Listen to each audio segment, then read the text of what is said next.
jo no sé si parlar d'il·lusió, de somni, projecte, el venir aquí. És que somni, els somnis no realitzen mai. Els somnis no realitzen mai. Només es realitzaran en un futur que no sabem quan serà, quan baixem del tren. Però, mentrestant, diguem-ne que el somni, diguem-ne, seria arribar a una societat en la qual puguem conviure tots amb els mateixos drets, els mateixos deures, amb una estima entre tots, no? Vull dir que hi hagi una...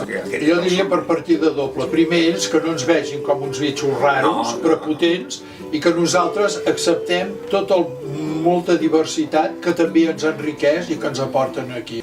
Doncs bé, aquí he trobat un espai en què es pot somiar que la gent importa més que els diners, no? Que treballar amb persones pot donar més beneficis que un bitllet de 100 euros. Sueño aprender castellano y catalán para buscar trabajo y hacer amigos de aquí.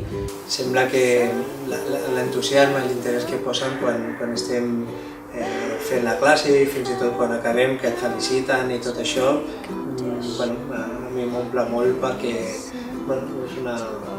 una part que no havia fet mai, que m'agrada. Para cumplir el sueño, ¿no? De que un producto que empezó tan casero ya lo estamos distribuyendo con varias personas, ¿no? Y el sueño es tenerlo internacional. Primero cubrir España, porque estamos ya trabajando con Barcelona, toda la parte que es Cataluña, ¿no? Queremos empezar a tocar otras provincias como Madrid, Murcia, que es donde Valencia se acoge mucho la parte latina también, ¿no? Bueno, jo crec que el somni són petits somnis, perquè cada projecte és diferent i en realitat el que un voldria és que tots prosperessin i que la persona millorés la seva situació, i molts cops no és així.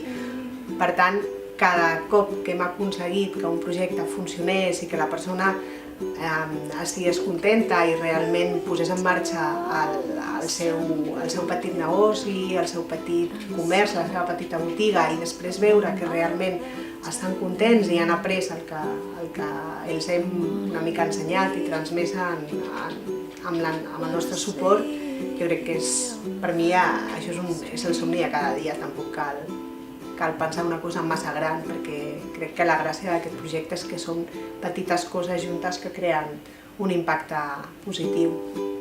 Al leer, a escribir, como aprender cosas de la calle, números. Yo antes no sabes nada, ahora sabes comprar la tienda, salir a la tienda, sabes qué precio, sabes muchas cosas.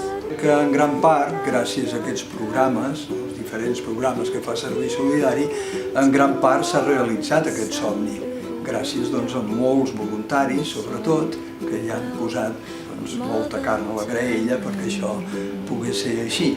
I des d'aquest punt de vista, ara que ja no estic directament a Servei Solidari, més que com a admirador i persona que s'ho mira de lluny, doncs estic molt, molt content perquè tinc la impressió que aquell somni no solament s'ha realitzat, sinó que s'ha millorat. Aquesta és la impressió que tinc.